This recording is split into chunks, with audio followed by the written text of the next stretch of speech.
Okay, it is 9 o'clock. So, Ms. Maddie, would you like to get started?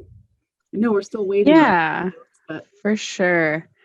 Yep. So, hi, for those of you who don't know me, my name is Maddie Geegan. I work in the Office of WSU Strategic Initiatives. And for those of you who don't know who that is, we are an office at Wichita State that we provide resources for you guys to take your technology or ideas to market. We help with SBIR assistance. We help with finding you funding, that type of thing. We just kind of want to be a resource for you. I like to tell people that we're a great networking tool. We can help connect you with the right people. We've been doing this for a while, so we know all the people in the industry. So if you're looking for that type of resources, then definitely reach out to us.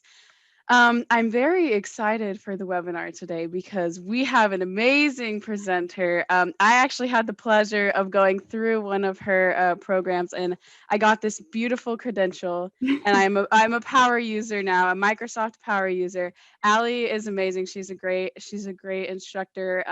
She's a Microsoft certified trainer, a Microsoft Office specialist master, and she's actually the ITS applications training lead here at Wichita State University. So if you haven't ever taken one of Allie's classes or gone through the power user track, if you work at Wichita State, that is something you can do in my training.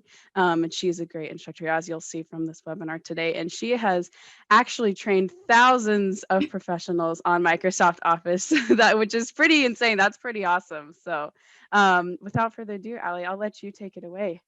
thank you, Maddie. That was an awesome introduction. Let me reshare my screen too before I get too far along here.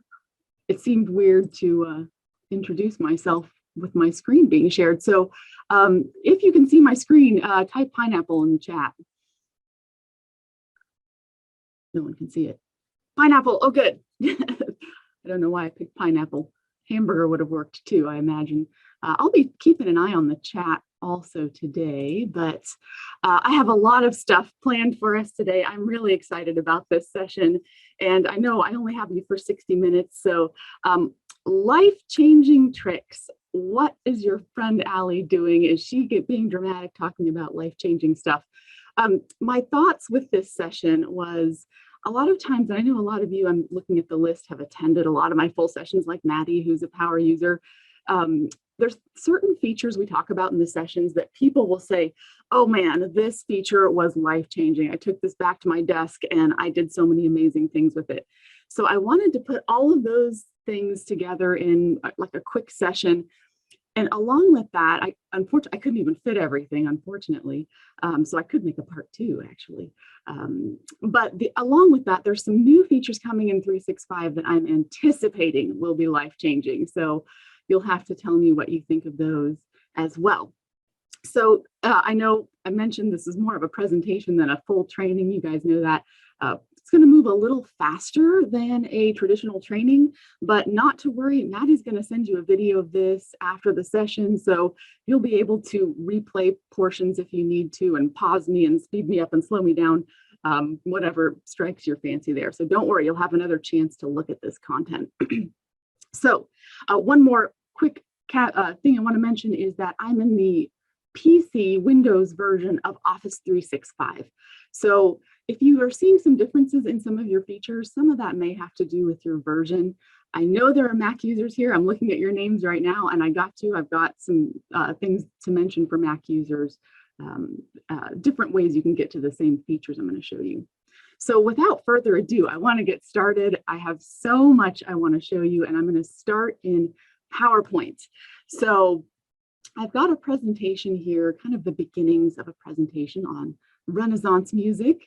And the first feature I want to show you, I'm actually going to pop down. If you think these slides look nice, by the way, I take no credit for them. I use this feature I'm about to show you.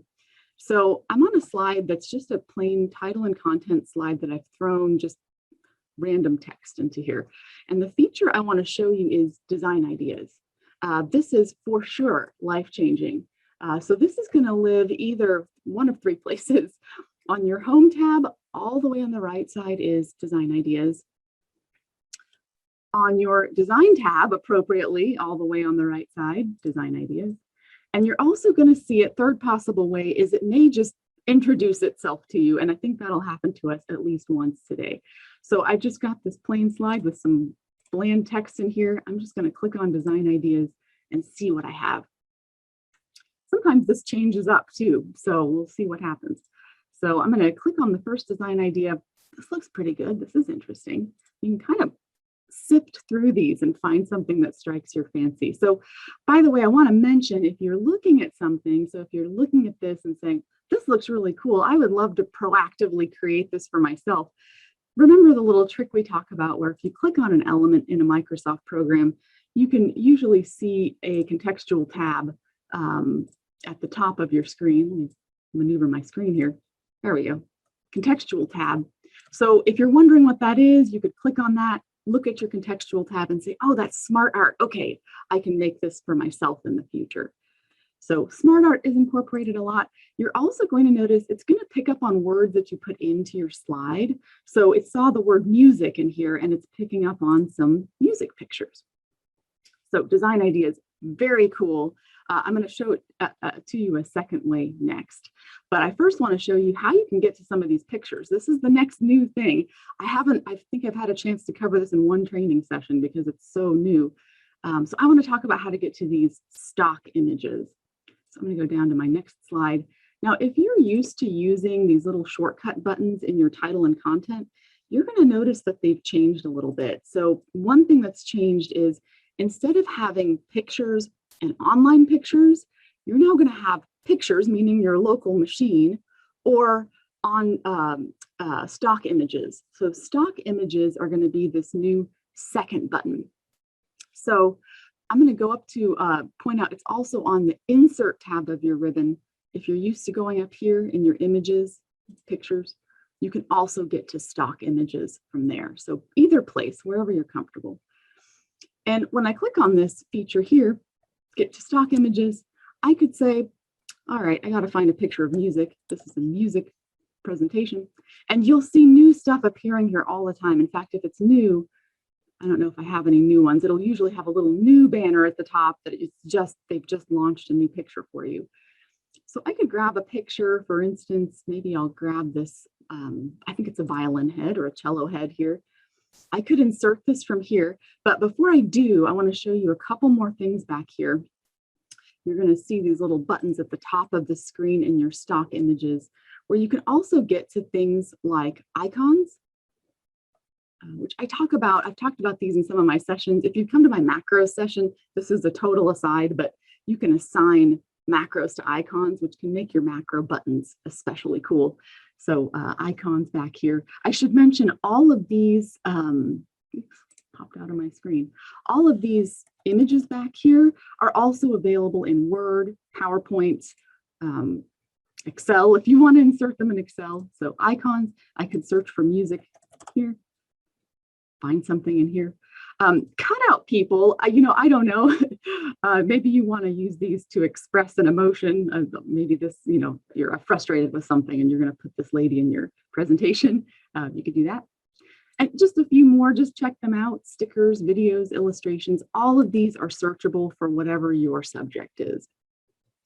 Videos, illustrations. Illustrations are kind of nice too, actually. They're kind of a halfway point between icons and images. So I'm just searching for music in all of these, by the way. So pretty cool stuff. I'm going to leave it with just that one image I'd selected.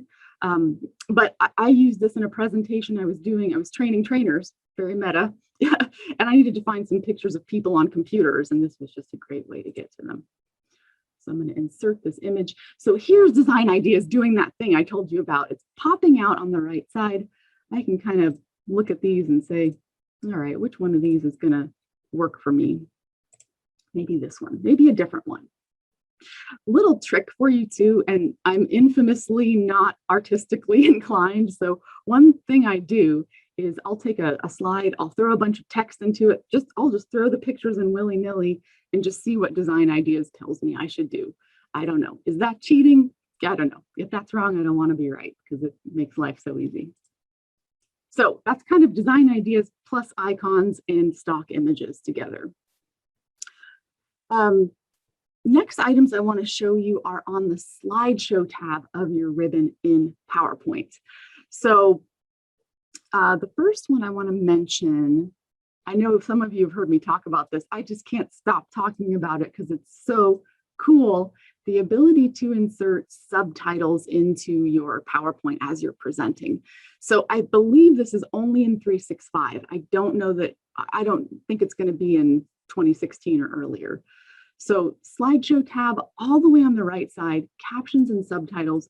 When you get this new feature, and you should have it if you're in 365 at this point, it's not going to be enabled automatically. So you have to actually flip this on by clicking on this little, ticking this little box here.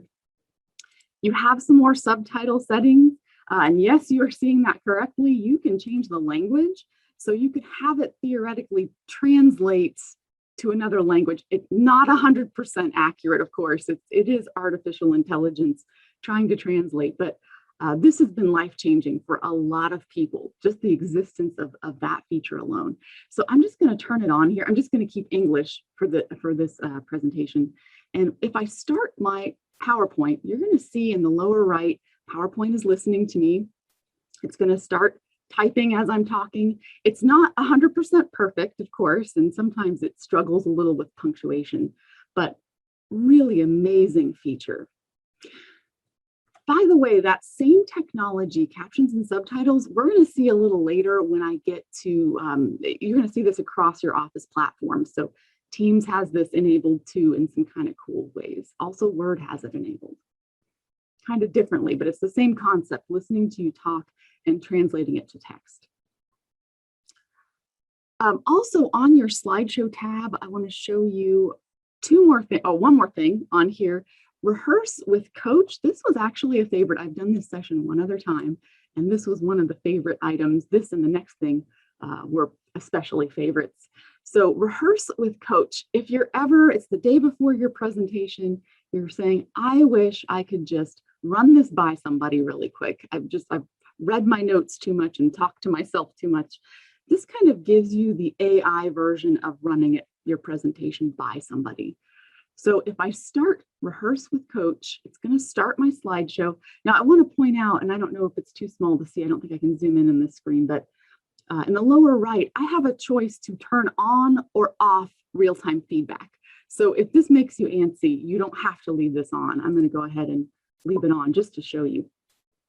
So in the lower right, the coach is listening to me. He'll give me feedback throughout the practice session. And then at the end, we're going to see a little report of how things went. And we'll see how that looks with a short run of this. Oh, it's telling me I'm talking too fast. So you can see some of the feedback that you'll get throughout. It also doesn't like things like if you say the word too much, I'll see if I say the word a couple times, it might tell me to stop saying it. I've learned it doesn't like the word actually either. So sometimes it will yell at you for saying actually. So it's just kind of interesting. It's giving you some suggestions along the way. When I close out, if I escape out of that view, you're going to see things like a little summary. Let me zoom in on that. And I only rehearsed for 42 seconds, so I didn't get a really good view of things, and you'd probably be rehearsing a little longer. But my pace, I get a little summary, I get pitch. It doesn't like it if you're too flat, so it will kind of tell you if you're needing to vary your pitch. It's going to check things like repetitive language. Fillers is where it usually dings you for saying too much, which I'm definitely guilty of.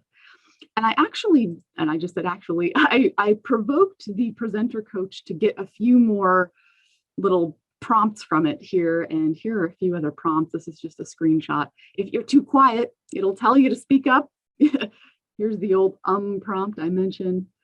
Speak a little faster, speak a little slower. So very cool feature. A lot of people really like that one. So you'll have to tell me if you end up finding a good use for that. This last item in PowerPoint, before I move on to Word, there's one more thing in PowerPoint, and I almost took this out because I just have so little time to show you all the cool things. And I almost took this out of the last session I did, and then it was one of the absolute favorite things we talked about. So I have to leave it in. This is the ability to turn your PowerPoints into GIFs or GIFs. I don't know if I want to enter the debate for pronunciation, but here is how you can do that. So if you're on PC, and Mac users, don't worry, I got you. I looked this up on a Mac too. So for if you're on a PC, File tab, Export. And sometimes, this is funny, sometimes the GIF, I'm just going to say GIF. I hope it doesn't offend anyone. I'm just going to say GIF. Sometimes the GIF option appears, and sometimes it just takes it a second to load into there. So give it a second if you don't see it. Mac users, you're going to go to your File dropdown, select Export, and then within that new little screen that pops up, you're going to have a file format dropdown with GIF as an option. In the interest of time and not having to wait for this to export, I've already exported a version of this presentation, but I'll just show you your options back here. So I can choose how large do I want this GIF to be. I can choose how many slides I want to include. So, maybe it's a 50 slide presentation and I just want to grab a few of them. You can select that. You're going to see here seconds to spend on each slide, but it's going to honor whatever you've set for your transitions as well. So in the interest of time, pretend I clicked Create GIF. It'll take a second to export, and then you'll have a GIF of whatever slides you've decided to select. And these are so useful in so many ways. Basically, it's going to be treated like a picture, but people will get this automatic action.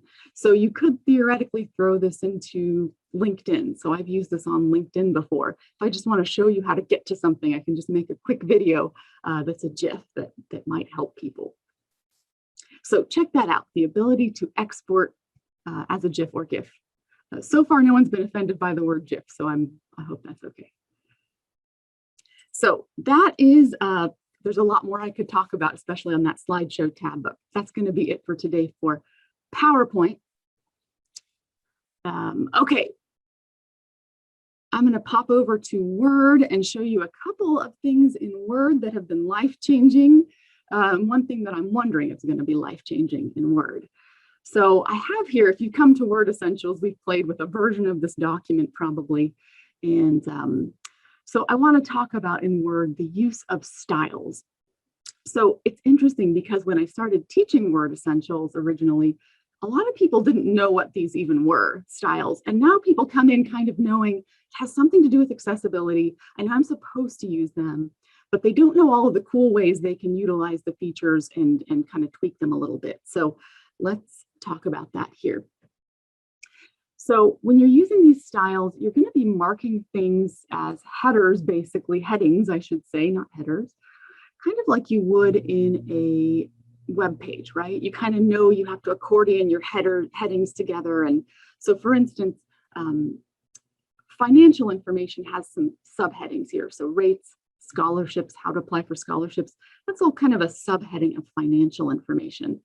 And what I've done in this document is what a lot of people do and what a lot of us used to do, which is visually make it look like a heading. So I can scan through this document and visually kind of get that idea from looking at this, but I haven't really turned it into a real heading. And so a lot of people say, I know I'm supposed to do this for accessibility reasons, but there's really more reasons to do this. But let's start with that assumption. All right, I got to tell Word that these are actually my headings. So I'm just going to click into my financial information line, and I'm going to go up to styles in my home tab, and I'm going to tell Word this is a heading 1. Financial information, heading 1. Like I said, rates, scholarships, how to apply for scholarships, that's all going to be heading 2, because that's going to kind of be a subheading of heading 1. So I'm just going to go through, do that same little motion for those 3.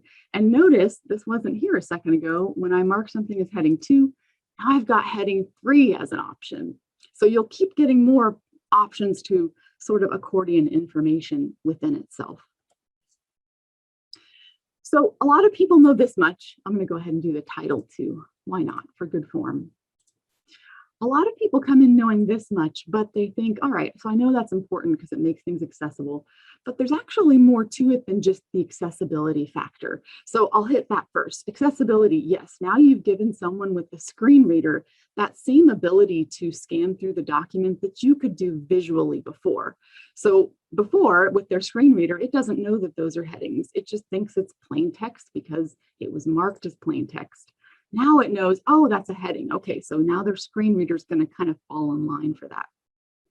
But you can take advantage of that feature. So I'm going to do something that sometimes happens automatically for you. And I want to see my navigation pane. So if it's not popping out, if you don't see it on your View tab in Word, you can pop out your navigation pane in the Show group. Sometimes it just happens automatically when you start using styles, but sometimes not so much. So I popped that out now, and I did go ahead just in the interest of time, and I did the rest of the headings in this document ahead of time. So now on my navigation, I can see a visual of what I did when I marked something as a header. So you get that idea here that my financial information is the main heading, rates, scholarships, how to apply, subheadings, right? So it kind of makes sense when you see it outlined like this. So the first cool thing you can do is you can access this like your users can with their screen reader. If I want to go down to frequently asked questions, I can just click on it in navigation. I want to go back up to rates. I can kind of jump around in my documents using these as links, which is a little more stunning when you're in a 50-page document, admittedly, but even in this 3-page document, saves you a little bit of time there. The other thing you can do is once you've created these links, these outlines, you can create a dynamic table of contents with them.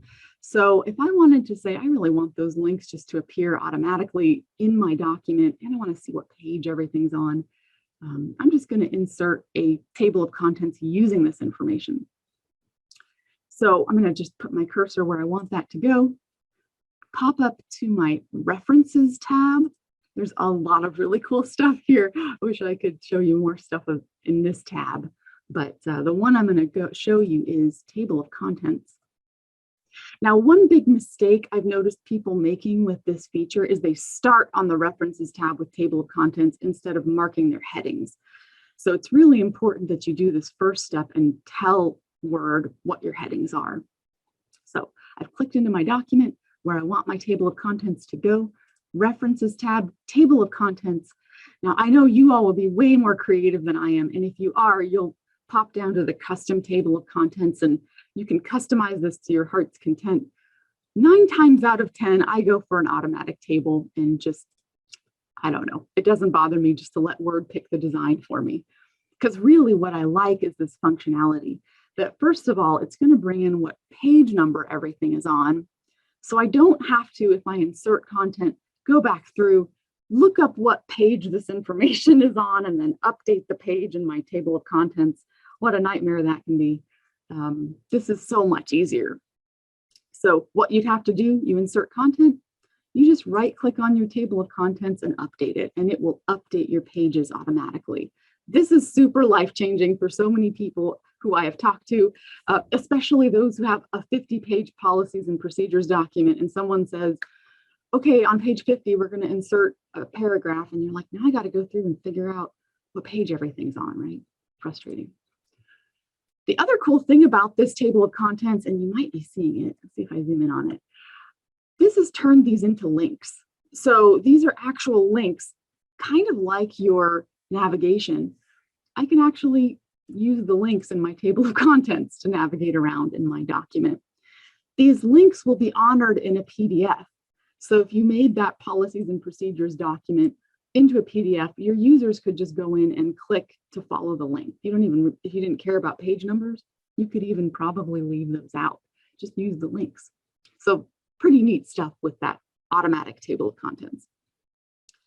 Probably one of the #1 life-changing features in Word. Now I want to mention quickly, because I know that I could go down a rabbit hole with this, but let me just mention quickly, the #1 reason people tell me that they don't use styles, even if they know they should use them, and even if they know there's lots of cool features with them, is that they don't like the way they look.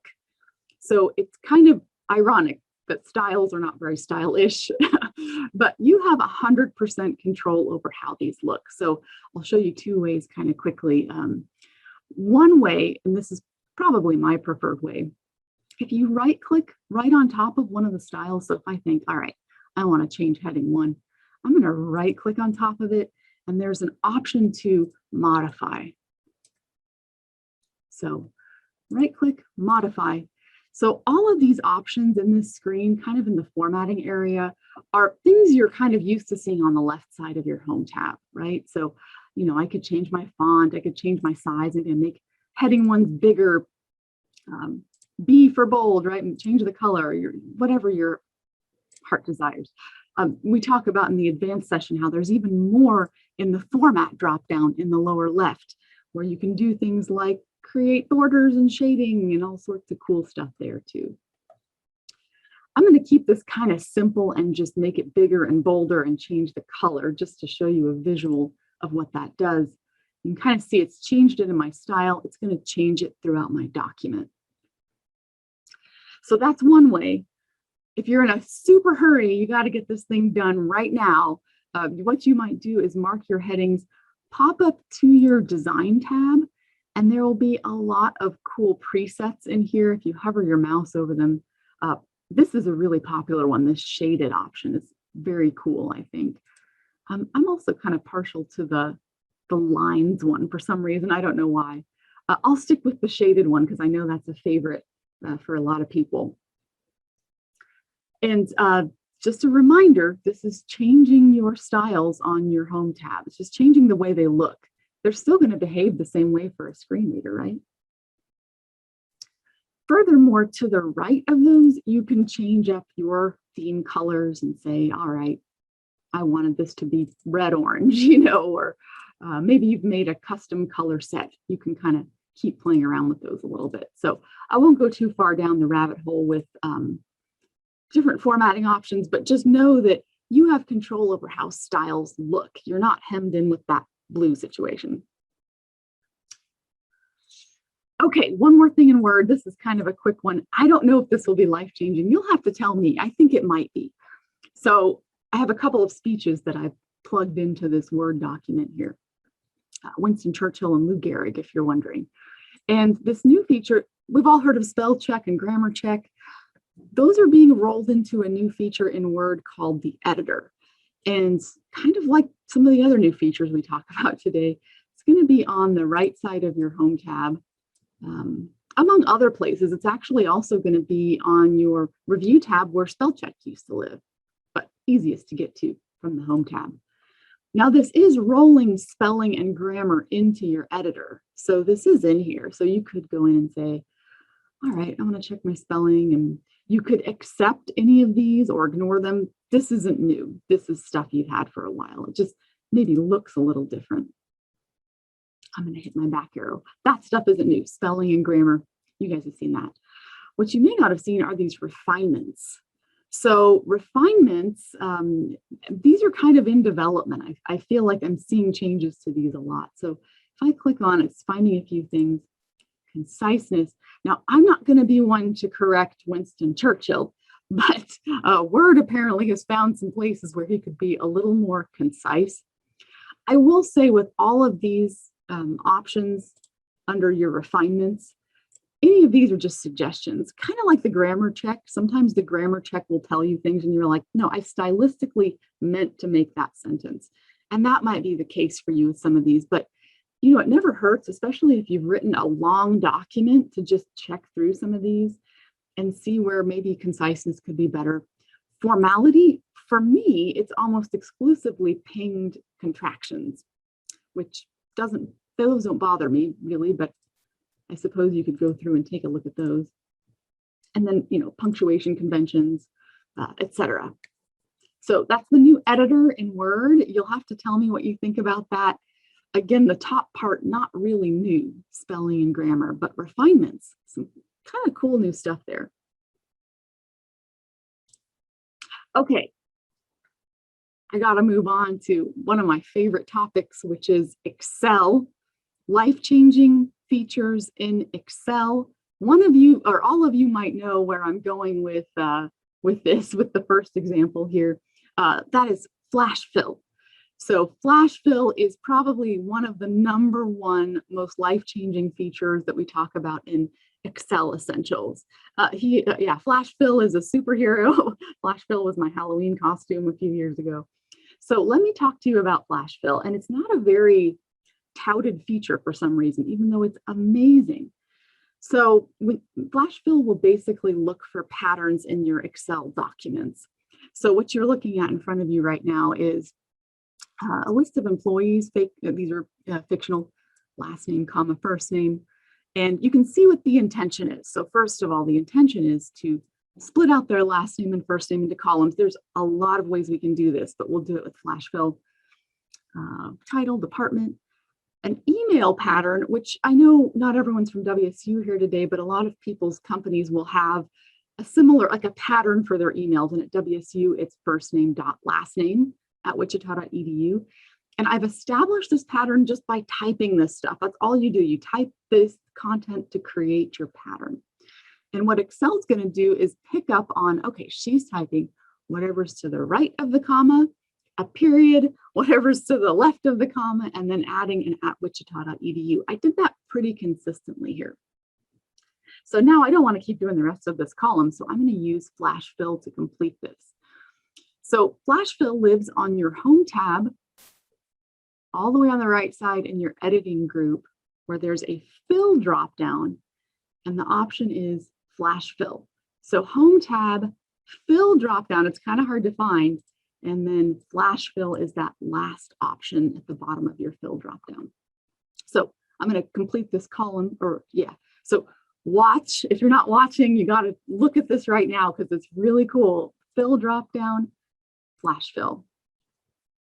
Did all my work for me, completed my pattern. The thing I love about this too is that when you click on, I'm just going to click on one of the ones it completed. This is not a formula. When I look in my formula bar, this is actually just straight text. So when you're copying and pasting, you're not going to have to worry about dealing with a formula, which is kind of nice. Yeah, these are all Star Trek characters. I know a lot of you have noticed that. I tried to represent each franchise.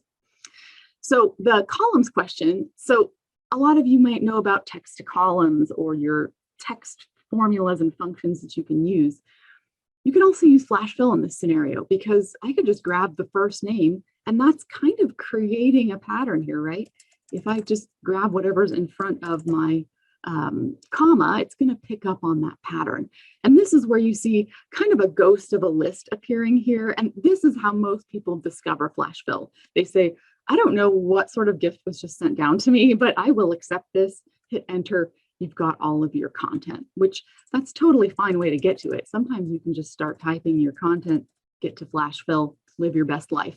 But sometimes if you don't get that little ghost of a list to appear, don't forget it. You can also proactively turn on Flash Fill, Home tab, fill dropdown, Flash Fill. And if this is hard for you to find, don't forget the trick of adding this to your quick access toolbar. You might say, this is too hard. I'm not going to remember this and I want to use this all the time. I can just right click on Flash Fill and say, I want to add this to my quick access toolbar so I can get to it more easily. I have a lot of stuff on my quick access toolbar up here, so I can just get to it really quickly now. Life-changing Flash Fill. Okay, next thing I want to show you, I'm going to flip over to my next sheet. I've got just a range of information here. We work with this data in the pivot table session. And this is kind of a checkbook style entry that normally we create a pivot table from this information, but we're going to do something different today. So checkbook style entry, I've got this kind of blob of data. Maybe I don't really know about pivot tables, or maybe I don't know what I want to do with this data. This next feature I think will be life-changing for you guys. So Home tab, again, if you're sensing a trend, Home tab all the way on the right side, there's an Analyze Data option, which is kind of like Excel's version of ideas in PowerPoint, right? I'm going to click on this. Now, there's several reasons I really like this. One reason is maybe you've never made a pivot table, or maybe pivot tables intimidated you. This might be one way you could be introduced to it. Maybe you've never made a pivot chart. Here's a pivot chart it's selecting. So I'm gonna select this one and sort of pivot chart. So maybe I've never made a pivot chart, never heard of it. Now I've created my first pivot chart that I can work with. I can still click into the chart and maneuver it. It's basically thrown my fields where they need to go to create this chart. So that's nice. The second thing that's nice is that this is picked up on trends. So sometimes the challenge with your data is, what is the story I'm trying to tell with this data? I have all this data, I know what it means to me, but what's an effective way of telling people what I want to tell them? Maybe I didn't notice that honorariums account for the majority of debit. This would be something that would be helping me discover that. So I like it for those two reasons. I do want to show you one other thing you can do with the analyzed data. I could have sworn when they launched these, they called these ideas as well, but maybe I'm misremembering that. I want to do that again, this time with some fictional student data. So I've got fictional students, fictional grades, etc., classes. Sometimes when you select analyze data, the stuff it tells you doesn't really matter. Like it's given me here grade % by last name. That doesn't really mean anything. Excel's just trying to figure out what columns you care about in your data. So if this happens, there's a button right above your suggestions that says, which fields interest you the most? So in this case, I can say, listen, really the names have nothing to do with anything that I would want to crunch, or really the IDs either. Maybe all I care about is the class, the age, and the grade. This will kind of let me tweak that analyzed data, create a pivot table that's maybe more pertinent to what I'm looking for, like, oh man, freshmen are really struggling. Their average grade is 56%. Maybe this shouldn't be a class for freshmen, and so on. So just want to point out, you can kind of correct this. It is artificial intelligence, but it's not always 100% sure what you're trying to do. And this is a way to kind of guide that. So analyze data, very cool, life-changing, especially if you don't know what you're trying to do with your data.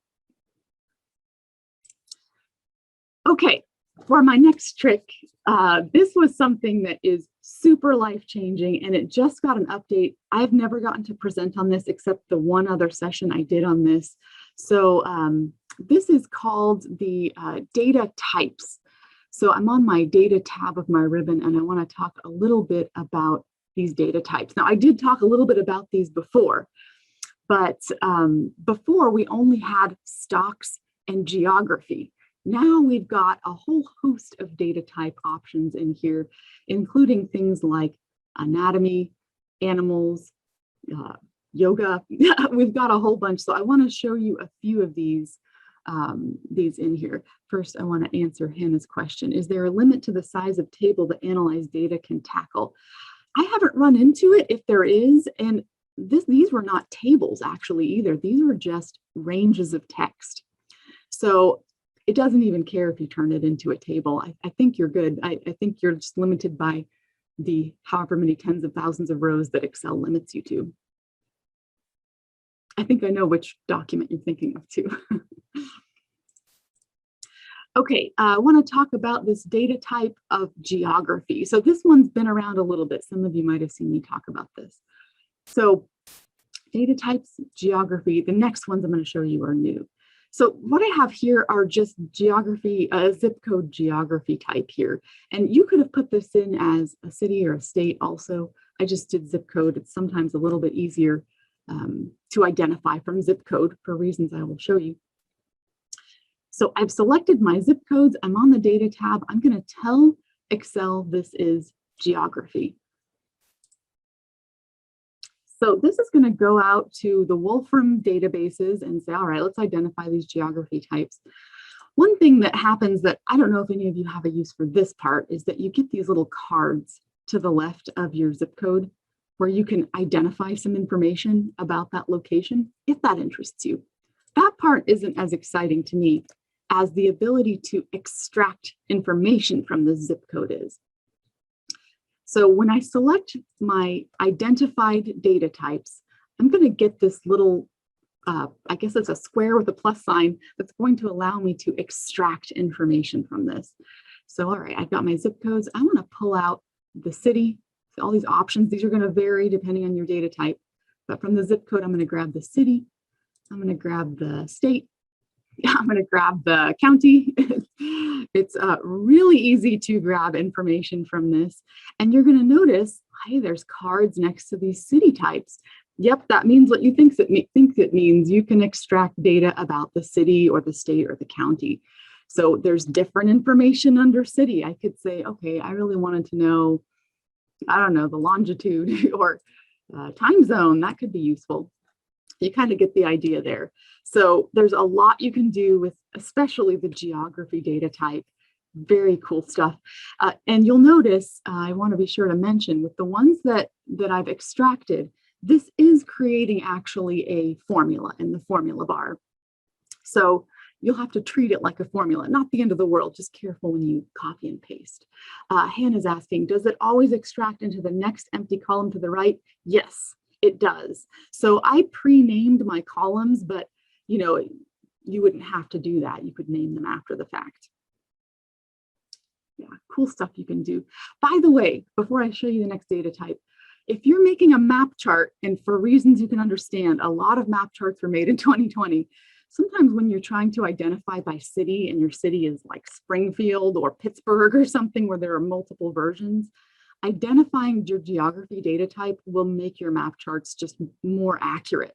So you can use it just for that reason, because Excel will know exactly which Pittsburgh you're intending to use. Couple more I want to show you. So I mentioned there's new ones. These are the ones I haven't really gotten to show people yet. So I just picked a couple. So people, maybe you're a history professor or something, same story here. I can identify people using the data types. Now this will be a good example because kind of like I mentioned, you could have multiple Pittsburghs. I have multiple Abraham Lincolns, as it turns out. So from this list, I can say, this is the Abraham, we got 3 Winston Churchills, who knew? I can correct Excel for which version I'm intending to use. Same thing happens when it sees duplicates in a city or a county or whatever other geography type you're using. These also get little cards next to them, same story. If you're interested in the cards, they're kind of neat, but for me, the funner part is the ability to extract information. So if the database has this information on this person, it will let you extract. So I just picked a couple, place of birth, occupation, and parents. I just picked a few for us to look at. By the way, royalty is an occupation, so keep that in mind as you make your work plans going forward. I wanted to show you one more if I have time to, and that is the kind of exciting automatic one. So if you have a data set that doesn't fit into one of these, it may still be something that Excel could identify for you. So I did books here. So basically Excel is going to see some commonalities with these when it checks into the Wolfram database, and hopefully we'll be able to tell us, okay, it looks like she's got a list of books here. This was the automatic type. So sure enough, same story, got these cards here, and I have the ability to extract things like the author, publication date, etc. I love the data types. I think they're really cool and they're only getting better. I just want to mention if you're using like the food type, it's got the macronutrients and the micronutrients. Universities, for those of us working in universities, you can extract information about universities, their total student body count, total students, etc.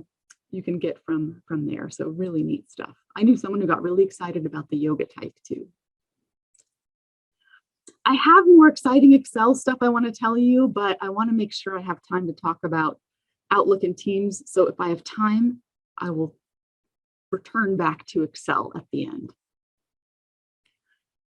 So that's the end of my Excel content. Okay, I want to talk about Outlook. So few cool features in Outlook, a couple that I want to show you that are life-changing. This is Captain James T. Kirk's Outlook account, by the way. So in keeping with the Star Trek theme, he's my test case. So the first feature I want to show you, this is by far the most cited life-changing thing we talk about in Outlook Advanced. These are called quick parts. Mac users, I'm sorry, you'll have to hang tight. I don't think you have this feature, but this is the only one you're left out on today, I believe. So quick parts are intended for if you have a consistent reply you're always sending to people. Maybe someone's always asking you about travel, or in this case, Professor Kirk, these students are always asking him about, how do I access my textbook? And can I have some extra credit? And he's like, I'm always getting asked this, and I'm always having to reply the same thing. So here's how he can use quick parts. I'll show you 2 ways to get to them. So this Allie character wrote to him. He's going to reply to her. So the first way I want to show you involves getting to your insert tab, which we talk about requiring you to pop out this message. So I've replied. I'm going to be sure I've popped this out.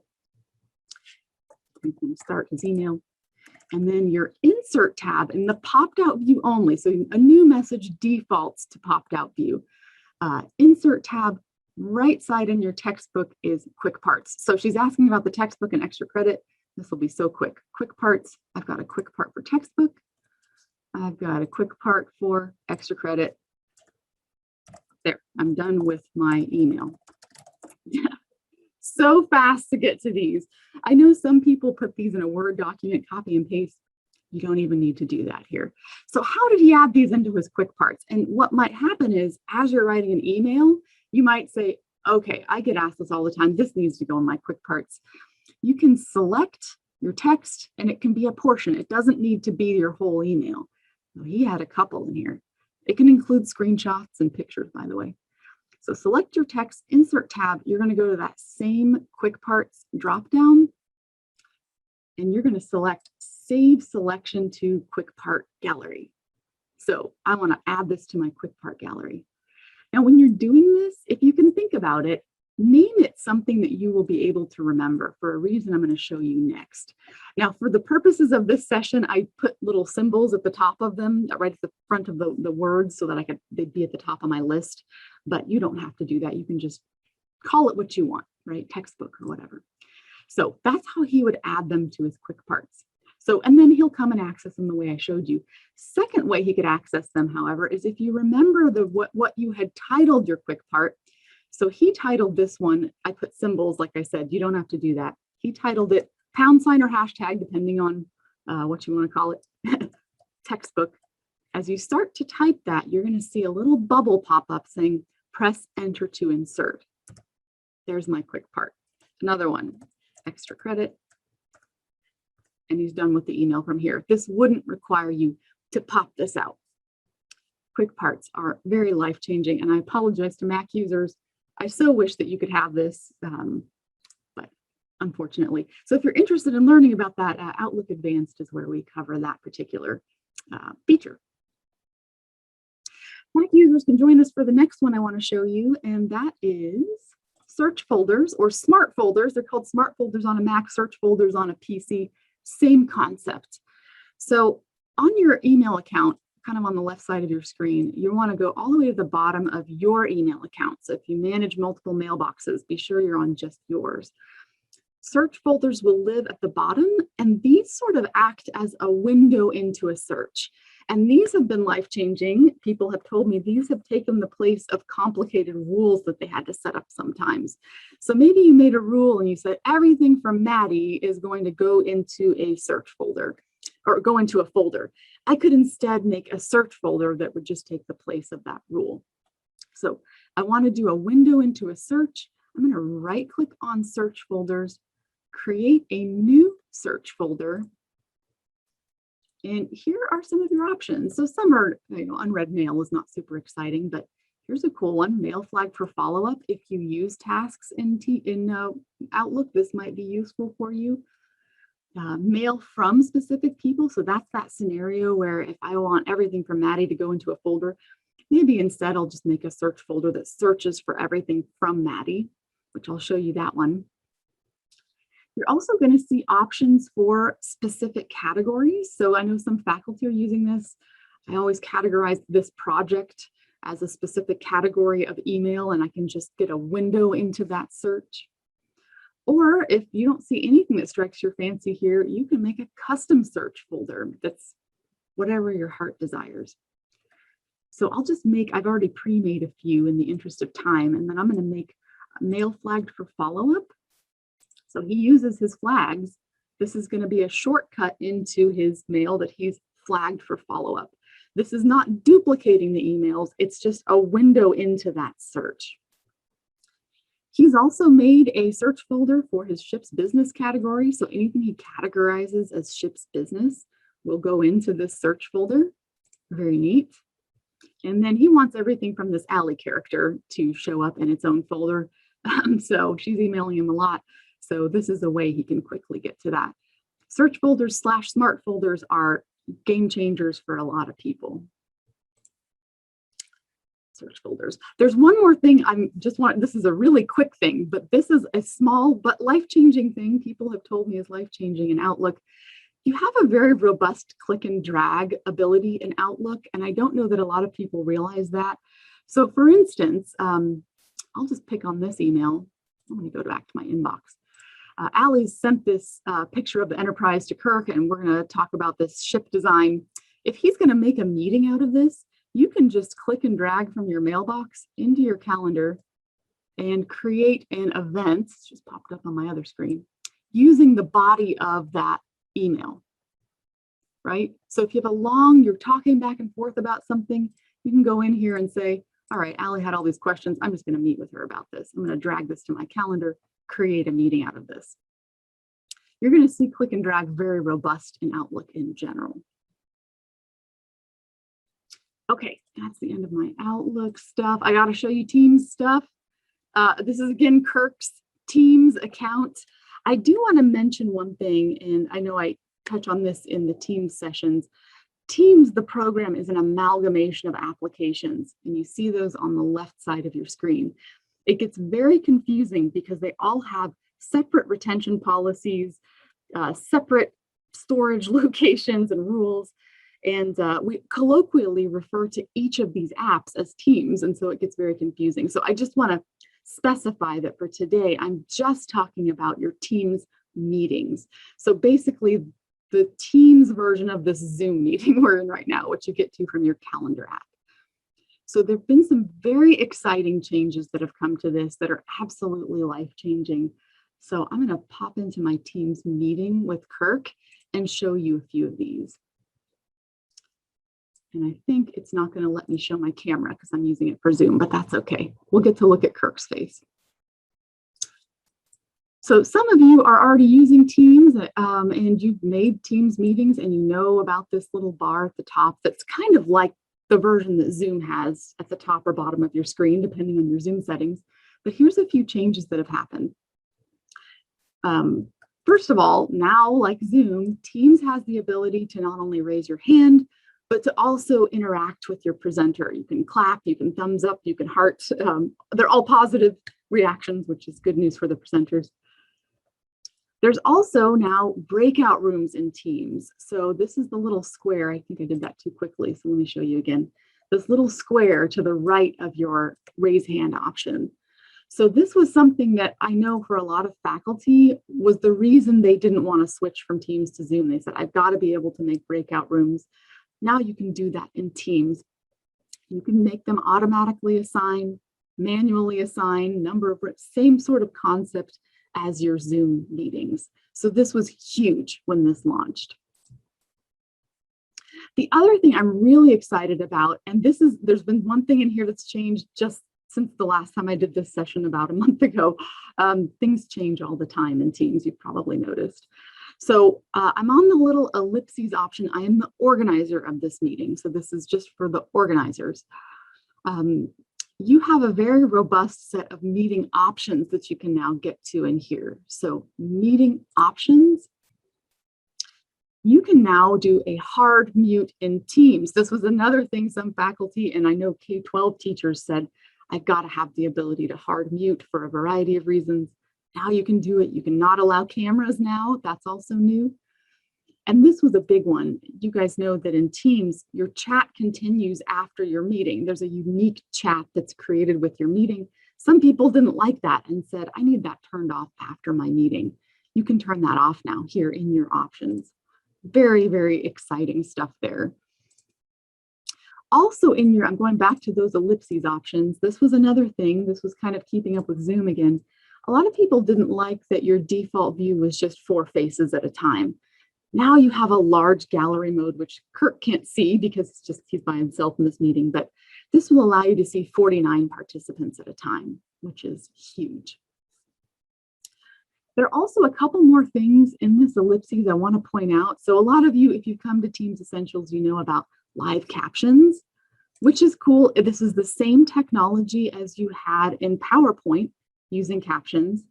It will show what's happening in your meeting kind of at the bottom here. Very, very neat. What's new in here, I'm going to turn those off for a second.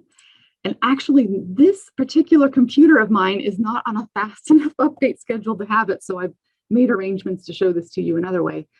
There is now a transcript option that will save a transcript of those live captions. So I've done that on a previous meeting so that I can show you how that works. So I'm going to leave this meeting and show you how you can get to that. So when you have the ability to turn on captions, you'll see it in that little ellipses, and it's so new that this computer doesn't actually have it yet.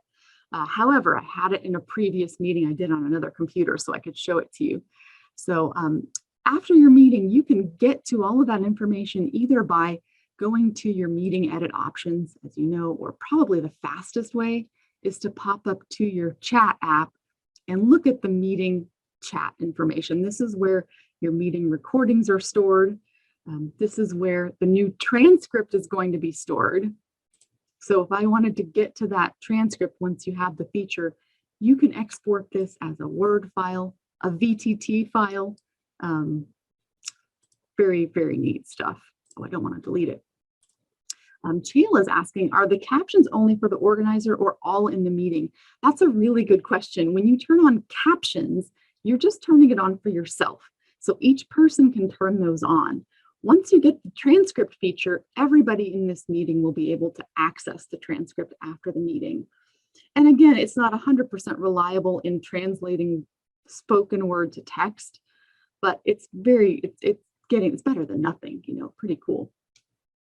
The last new thing I'm showing you that is life-changing is that now you get attendance reports after your Teams meetings. This will show up in the chat of your meeting that will show you things like, when did your attendees come in? When did they leave?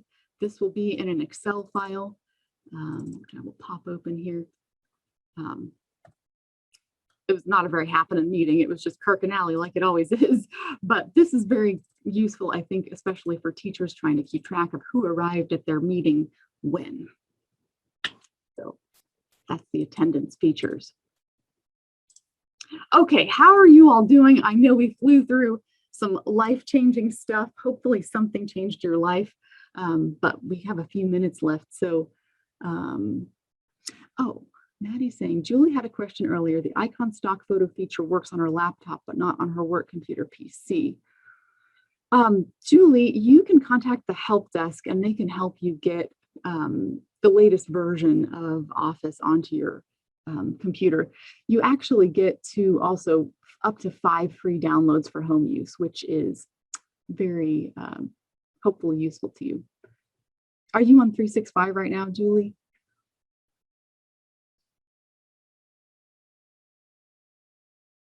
Well, we can talk too.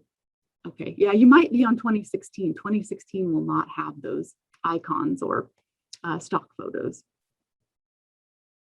Other questions?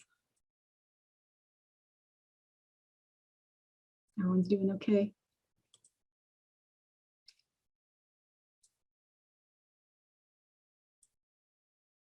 Hannah, did you have a question about meeting functions? Trying to look through the chat. For those meeting functions, does it have to be as meeting scheduled through Teams or Outlook versus an ad hoc video call? Are you asking if you set up the meeting in Outlook and you use the Teams button in Outlook, you will still have the same set of functions? Hopefully that answers your questions. You'll still have the transcript and attendance and all that jazz. Okay, very good. Well, it has to be a scheduled meeting. Yes, it has to be a scheduled meeting, not just a conversation where you call somebody. Yes, you are correct. Very good. Maddie, did you have to share some more information also at the end of this session? You're muted. I tried to unmute twice, didn't click it quite good enough. I just wanted to, while you're answering some questions, I just have our Allie's contact information and our contact information in our office if you have any questions, and we will follow up after this with the recording. And Allie has some great exercises for you guys to practice all the cool life-changing tips that you guys learned today. So yeah, I was just putting that up at the end. So feel free to go ahead and answer questions. Okay, I'm happy to stay longer. I know you guys have other stuff you need to get to also, but any other questions?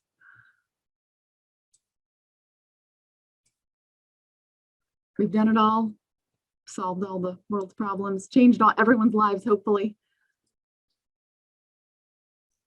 Okay, cool. Well, keep an eye out for Maddie's email, and we can hang out for a little bit if you want, and I'll let you guys take down anything you want to take down from this card. Good, life-changing results, it looks like.